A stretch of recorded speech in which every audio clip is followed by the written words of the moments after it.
Bom, na última semana a gente viu uma redução histórica na taxa básica de juros para os patamares de 6% ao ano. E isso ficou famoso, veio na mídia, isso é muito importante, porque a redução na taxa básica de juros, da Selic, ela vai influenciar, e a gente espera que influencie a atividade econômica para retomar no país.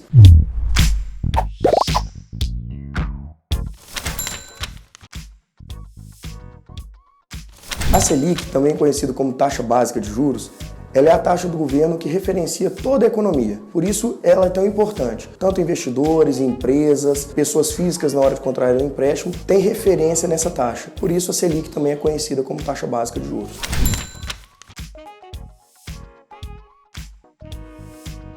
Na prática, a Selic está mudando ao longo do tempo, como a gente falou, né? E a grande importância disso para o investidor é que o investidor ele está emprestando dinheiro para alguém. Se esse dinheiro estar mais barato, quer dizer que o investidor está recebendo menos remuneração. O que é importante sempre dizer é que essa remuneração que o investidor está recebendo é uma remuneração nominal. Muitas vezes ele pode estar recebendo nominalmente um dinheiro que ele está vendo lá percentualmente recebendo menos, mas descontado a inflação ele ainda recebe mais. Então tem que tomar alguns cuidados ao fazer a análise de taxas que a gente chama de taxas nominais.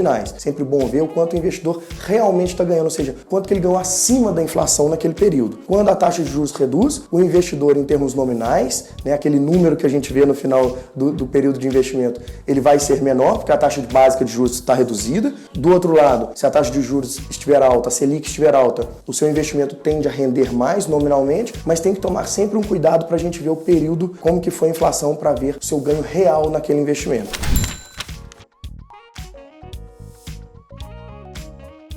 É sempre bom o investidor prestar atenção no qual é o seu patrimônio em uma carteira recomendada para aquele perfil de investidor. Seu momento de vida, seu apetite a risco, o que ele consegue, está disposto a correr de risco de investimento. É claro que com a Selic alta e as taxas de juros altas que a gente viveu nos últimos anos, era difícil falar de algum investimento com risco. Por quê? Porque investimentos gerando na faixa de 2 dígitos de rendimento com baixo risco, não tem por que correr nenhum tipo de risco com seus investimentos. Agora não. Nominalmente a gente falando uma taxa próxima a 6% ao ano, muitas vezes é interessante você colocar parte do seu patrimônio em algum ativo com um pouco mais de risco. Seja ele ações, seja ele câmbio, seja ele imobiliário, alguns outros ativos. Para isso a gente tem as carteiras recomendadas a cada perfil do investidor. Então é importante sempre o investidor prestar atenção nisso, tomar cuidado no mercado com aquilo de tirar todo o seu patrimônio de uma classe de ativos, que é a renda fixa, e sair correndo para outros.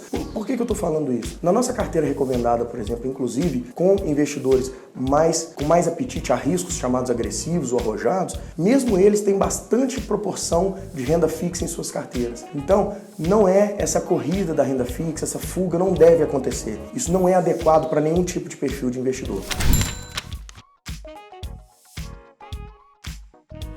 Nosso time de pesquisa econômica ainda estima que haverá novos cortes no final desse ano e ainda no início do ano que vem. E com isso, a atividade econômica retomando, a inflação deve aumentar um pouco mais e a taxa básica de juros pode voltar a aumentar um pouco. A gente não espera voltar aos patamares de 2 dígitos, mas ela deve ficar um pouco acima do que a gente vai ver no final deste ano. Então é sempre bom o investidor, não só o investidor, o cidadão comum também acompanhar essa movimentação da taxa básica de juros, porque ela impacta diretamente na sua vida, no seu dia a dia. Por isso, a gente criou um Interview, que é o nosso relatório de cenário econômico mensal, que é enviado para todos os nossos investidores sempre no primeiro dia útil do próximo mês. Assim o investidor consegue ver não só o que aconteceu durante esse mês, mas entender nossa visão para o futuro e aí conseguir posicionar suas finanças com relação a essas visões.